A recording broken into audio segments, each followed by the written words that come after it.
Alright, this is Block 8, Pax Americana, Section 4, We Like Ike, the section The Changing American Workforce. The 1950s kind of sees the peak of American industrialization and also the beginning of post-industrial America. So we're going to kind of look at the changes that were taking place in the American workforce throughout the 1950s. The 1950s workforce, kind of on the outside, was very monolithic, that it's still in a lot of ways seemed to be very similar to the 20s and 30s and 40s, a really powerful industrial America, and with union members. Unionism reached its peak in 1950s America with over one-third, about 35 or 36% of all American workers belonging to a union in the 1950s. And for those people who were joining unions in the 1950s, unions signified a solid middle-class existence.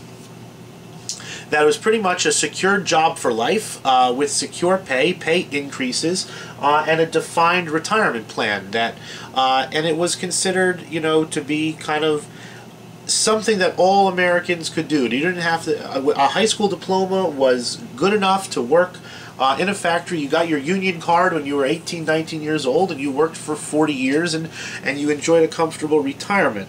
And it seemed that, when the United States was the most powerful industrial country in the world, as it was in the 1950s, that sort of thing would go on forever. But even at its peak in the 1950s, the seeds had already been planted for the decline of American industrial manufacturing. That even though unionism reached its peak in the 1950s, the seeds of its decline were already evident for people who were looking for signs of that.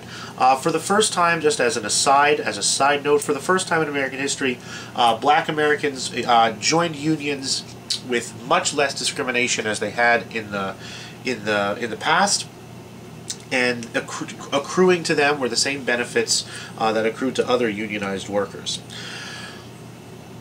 So industrial America in the 1950s looked very similar to industrial America in the 1940s. What had changed fundamentally was the service sector of the economy. Most jobs that were created in the 1950s, and millions of jobs were created in the 1950s, but most of them were not jobs in manufacturing. They were not jobs involved in building things or making things, but in providing services to other people. Most of the jobs that were created in the 1950s were service jobs, and most of the service jobs that were created went to women. By the end of the 1950s, 25% of the American workforce was women.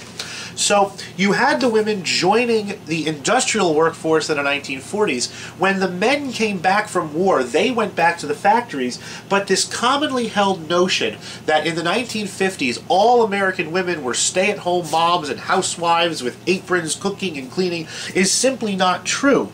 That women moved out of industrial work because the men came home, but they moved into service sector work. Occupations providing services.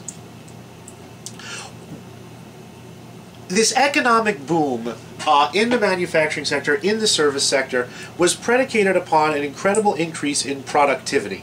And productivity is simply defined as how much work a worker gets done in a given amount of time. Usually it's how much work gets done in an hour by a single worker. And obviously the amount of work done by a worker is going to increase based on two basic things. One is technology. The more technology that you have available at your fingertips, the more productive you are going to be.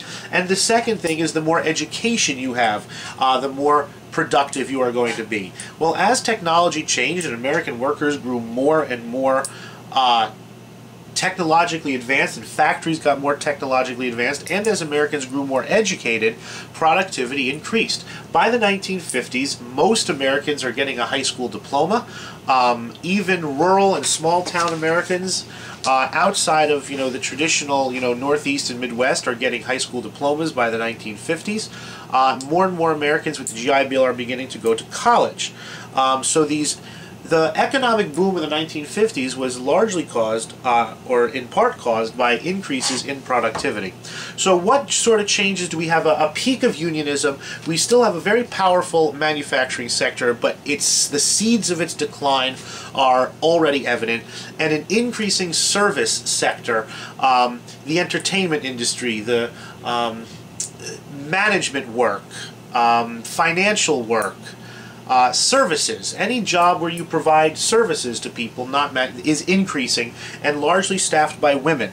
That 25% of the American workforce is women by the end of the 1950s, and you also see ever increasing productivity based on increases in technology and education.